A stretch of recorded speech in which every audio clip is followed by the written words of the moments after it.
number of years ago, when I was freshly appointed speaker, I met for the first time a certain eminent historian of science. At the time, I could only regard him with tolerant condescension. I was sorry of the man who, it seemed to me, was forced to hover about the edges of science. He was compelled to shiver endlessly in the outskirts, get only feeble warmth from the distant sun of science and progress, while I, just beginning my research, was bathed in the heady liquid heat up at the very center of the glow. In a lifetime of being wrong at many a point, I was never more wrong. It was I, not he, who was wandering in the periphery. It was he, not I, who lived in the blaze. I had fallen victim to the fallacy of the growing edge, the belief that only the very frontier of scientific advance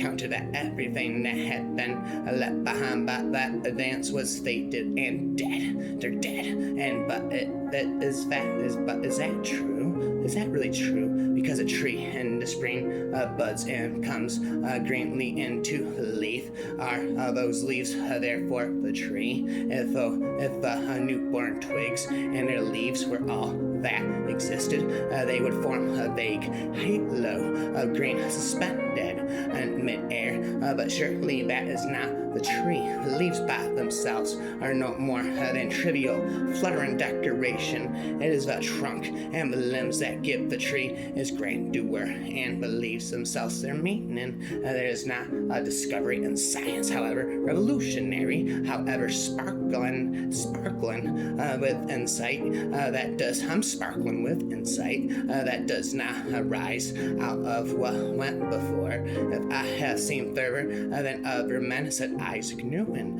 it is because I have stood on the shoulders of giants. I have seen more than others because I stood on the frickin' shoulders of giants. The water beneath the temple was both actual and metaphorical, existing as springs and streams, as spiritual energy, and as a symbol of the receptive or a lunar aspect of nature. The meaning of that principle is too wide and elusive for it to be given any one name. So in the terminology of ancient science running forever and ever. The master, I'm singing forever, singing the rapper forever. It was given a number, 1080. Its polar opposite, the positive solar force, and the universe was also referred to as the number 666. Mystic Prince.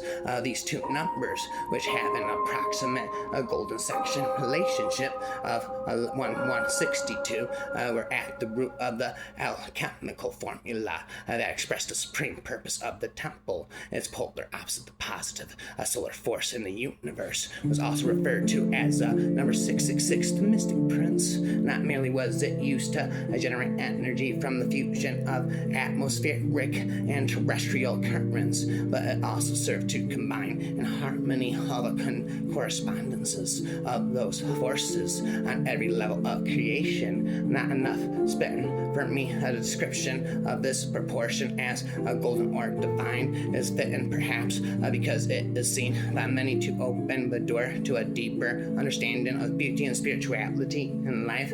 That's an incredible role for one number to play. But then again, this one number has played an incredible role in human history and the universe at large since ancient times. Artists and architects have seen in the golden mean the most aesthetically satisfying geometric ratio. The pyramid that can be constructed on the diameters of Earth and Moon bears the precise proportions of the Great Pyramid. The impulsive to all movement and all form is given by the golden ratio, since it is the proportion that summarizes in itself the additive and the geometric or logarithmic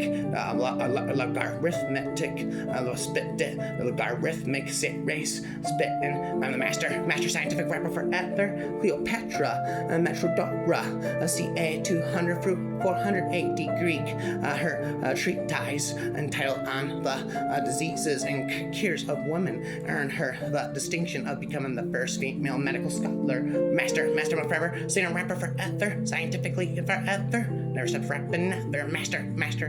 Jesus matters because he established a worldview that encouraged exploration and explosion, kaboom, of scientific discovery, scientific revolution, and unparalleled history of excellence in sciences from the writings of the science fathers, the vast majority of whom were Jesus followers. Jesus' life, ministry, and mission could be reconstructed even if all the Christian Bibles were destroyed. Jesus matters to the sciences. The history of scientific exploration was forever changed as Jesus' followers studied the book of nature.